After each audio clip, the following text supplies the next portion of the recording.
प्यारे बच्चों, अस्सलामु अलैकुम वरहमतुल्लाहि वबरकातुह. So once again, welcome back to the Enlightened classes. I'm Yasir Mumtaz and we are discussing the questions of very famous book that is MS Chauhan, that is J level book, है ना.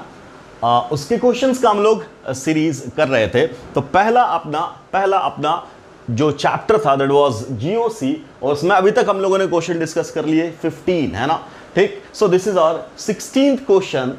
ठीक, जिसमें हमें बहुत ही interesting सवाल पूछा गया, बहुत ही इंटरेस्टिंग सवाल. सारे कॉन्सेप्ट को मर्ज कर दिया गया, ऑर्थो इफेक्ट को, है ना, एसआईपी को, इन सारी चीजों को मिक्स करके बहुत ही अब तक का जितना क्वेश्चन हम लोगों ने डिस्कस किया उन सब में सबसे ज्यादा इंटरेस्टिंग क्वेश्चन ये है ना. ठीक है, चलिए आगे के देखते हैं हम लोग क्या है सवाल.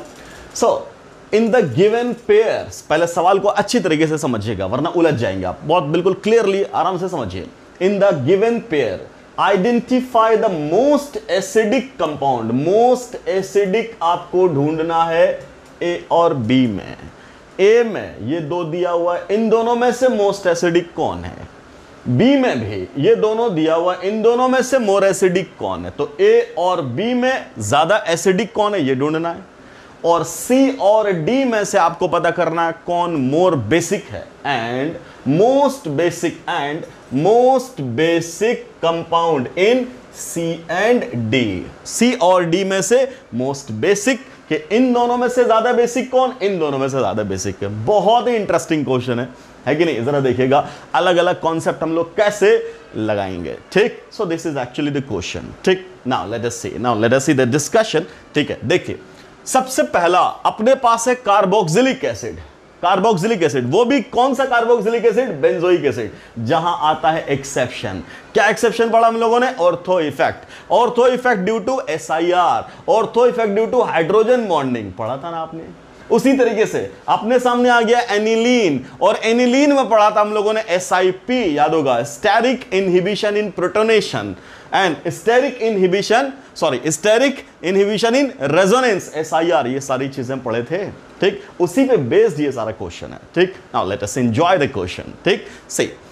चलो देखो क्या है इसमें. पहला बोला सिंपल बेंजोइक एसिड है, और यहां मिथाइल लगा दिया बेंजोइक एसिड में. हम लोग क्या कॉन्सेप्ट जानते हैं, बोलो जरा, ऑर्थो इफेक्ट के थ्रू. क्या बोलता है ऑर्थो इफेक्ट, कि बेंजोइक एसिड में ऑर्थो पोजीशन पे कोई भी ग्रुप लगा दो, whatever be the group, कोई नेचर डिसीजन नहीं है, कोई नेचर नहीं. Plus R plus M minus R, मान जो भी कहो, जैसा भी ग्रुप है उससे हमें को मतलब ही नहीं. हाँ, साइज मैटर करता है, जितना बड़ा उतना ज्यादा इफेक्टिव. क्लियर. तो क्या बोल रहा है, कैसा भी ग्रुप हो, चाहे इलेक्ट्रॉन लेने वाला देने वाला, अगर आपने वो ग्रुप लगा दिया तो इसका acidic strength corresponding benzoic acid के एसिडिक स्ट्रेंथ से बढ़ जाता है. क्या हो जाता है, बढ़ जाता है. What was the logic. तो क्या बोल रहे हैं, इन दोनों के बीच में हो जाएगा हिंड्रेंस की वजह से ये वाला प्लेन छोड़ के निकल जाता बाहर. इसी को तो बोला था एसआईआर. उससे क्या होगा, बेंजीन जो प्लस एम कर रहा है वो प्लस एम घट जाएगा. तो इसका डिस्टर्बेंस जो होता था इक्विवेलेंट रेजोनेंस में, वो रेजोनेंस में डिस्टर्बेंस थ्रू बेंजीन वो घट जाएगा. तो वो एफिशिएंटली इक्विवेलेंट रेजोनेंस शो करेगा. इसलिए इसका एसिडिक स्ट्रेंथ इसके कंपैरिजन में ज्यादा. तो के इन दोनों में यहां ज्यादा. रीजन के साथ, रीजन क्या बोलो, ऑर्थो इफेक्ट. और ऑर्थो में कौन सा, ड्यू टू एसआईआर. एक और होता था सैलिसाइलिक एसिड, वहां भी ऑर्थो इफेक्ट था, but that was not ortho effect due to SIR, that was ortho effect due to hydrogen bonding. Clear. ये सब हम लोग पढ़े हुए हैं जीओसी में. चलो, तो इन दोनों में अगर आपसे पूछा जाए कौन ज्यादा acidic, why this one, because this shows ortho effect. Clear. ठीक है, अगला. अब ये अपना एलिफेटिक कार्बोक्सिलिक हुआ, वो तो बेंजोइक एसिड था, स्पेशल केस. अब तो नॉर्मल केस, तो नॉर्मल कॉन्सेप्ट में ये अपना रेफरेंस है, यहां भी ये है रेफरेंस. अब तुम क्या जानते हो कि साहब ये कार्बन से लगा, यहां भी इस कार्बन से लगा. अब ये जो ग्रुप है वो ग्रुप क्या है, प्लस आई ग्रुप. तो प्लस आई ग्रुप क्या करेगा, भेजेगा इलेक्ट्रॉन. और यहां जो जुड़ा हुआ वो कौन है, हाइड्रोजन का कोई इफेक्ट ही नहीं है. तो प्लस आई क्या करता है, इलेक्ट्रॉन भेजता है, भेजेगा तो एसिडिक स्ट्रेंथ को क्या करता है, प्लस आई घटाता है. क्लियर. तो ऑब्वियसली यहां प्लस आई है, सो लेस एसिडिक स्ट्रेंथ. तो इन दोनों में से एसिडिक स्ट्रेंथ किसका है ज्यादा. देख कितना इंटरेस्टिंग है, यहां लगा हुआ है घट गया, और वहां लगा हुआ है तो बढ़ गया. रीजन रीजन अलग अलग, रीजन अलग अलग। क्लियर? यहां क्यों घटा? बिकॉज इलेक्ट्रॉन पुश किया तो इसको डिस्टर्ब किया, किसके? इसके कॉन्जुगेट बेस को, कॉन्जुगेट बेस को। इसका कॉन्जुगेट बेस जितना डिस्टर्ब होगा बनने की टेंडेंसी नहीं होगी। क्लियर? समझ में आई बात? तो इसमें एसिडिक ये वाला ज्यादा, इसमें एसिडिक ये वाला ज्यादा। So this was acidic strength का मामला। ठीक, now come to the basic strength. Now इन दोनों में बात करें। यहां चलो पहले नॉर्मल कॉन्सेप्ट लगाओ। तो नॉर्मली तुम क्या बोलोगे? इसके पास है लोन पेयर, है ना, और इसके पास भी है लोन पेयर। ये पूरा ढांचा सेम, सिर्फ फर्क कहां आया? यहां हाइड्रोजन और यहां मिथाइल है। हाइड्रोजन कुछ नहीं करता, ना लेता ना देता, बट मिथाइल इलेक्ट्रॉन भेजता है तो प्लस आई, और प्लस आई है तो इलेक्ट्रॉन देगा, और देगा तो यहां इलेक्ट्रॉन डेंसिटी बढ़ जाएगी, यहां इलेक्ट्रॉन डेंसिटी कम रह जाएगी। जितना ज्यादा इलेक्ट्रॉन डेंसिटी उतना अच्छा डोनर, उतना अच्छा डोनर, तो जितना अच्छा डोनर उतना बढ़िया बेस। तो इसकी बेसिक स्ट्रेंथ की बात करेंगे तो इससे ज्यादा होगी। क्लियर? ये ज्यादा basic in comparison to that one. अब वहां आओ सर, यहां भी तो ये देता ना, नो डाउट देता, लेकिन यहां हम देने की बात ही नहीं करते, यहां SiP की बात करते। क्या? कि जब ये H+ गेन करेगा तो क्या बना देगा? NH3+, और ये भी जब H+ गेन करेगा तो बना देगा NH3+।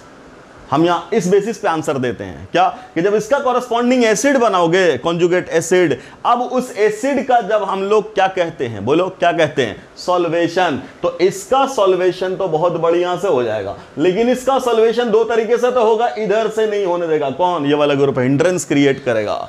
तो इसका जो कॉन्जुगेट एसिड बना वो स्टेबलाइज नहीं हो पाया। क्यों स्टेबलाइज नहीं हो पाया? Due to less extent of solvation. तो ये वाला जो एनिलीन था वो कॉन्जुगेट एसिड बनाने की टेंडेंसी कम रखेगा तो कम बेसिक हो जाएगा। तो यहां उल्टा बेसिक कौन हो गया बेटा? पहला वाला, है ना। Interesting question. क्लियर? तो अब आओ, अब आंसर की तरफ आ जाओ। तो पहले वाले में क्या बोल रहे हैं? एसिडिक वाले में ए वाले में दूसरा ज्यादा है, बी वाले में पहला ज्यादा है। चेक करो। पहले में क्या बोल रहे हैं? यहां कौन? ए वाले में कौन? बोलो, यही लिख देते हैं आंसर। ए वाले में कौन? बोलो, ए वाले में दूसरा, और बी वाले में पहला। चलो, और सी डी की बात कर लें तो सी में क्या बोल रहे हैं? पहला, और डी में कौन सा? दूसरा। चेक करो कौन सा आंसर है? पहला। पहले में तो यही खत्म हो गया। दूसरा ऑप्शन, सेकंड ऑप्शन, दूसरा, पहला, दूसरा। Yes sir. So option B will be the correct answer for this very interesting question. Is it clear? I hope कि आप सबको बहुत मजा आया होगा इस कॉन्सेप्ट में, अगर आपका वो कॉन्सेप्ट पढ़ा हुआ रिवाइज हुआ होगा, है ना। तो बहुत ही अच्छा क्वेश्चन था। अब तक के 16 क्वेश्चन में से ये पहला दमदार सवाल आया जो बेहतरीन है। इसके बाद अगला वाला भी सवाल जो है बहुत इंटरेस्टिंग है, जिसमें हम लोग अमीन फ्लिपिंग की बात करते हैं, है ना। So that will be discussed in the very next lecture. तब तक के लिए खुदा हाफिज़, टेक केयर, बाय, मिलते हैं। Thanks for watching the video. अस्सलाम वालेकुम।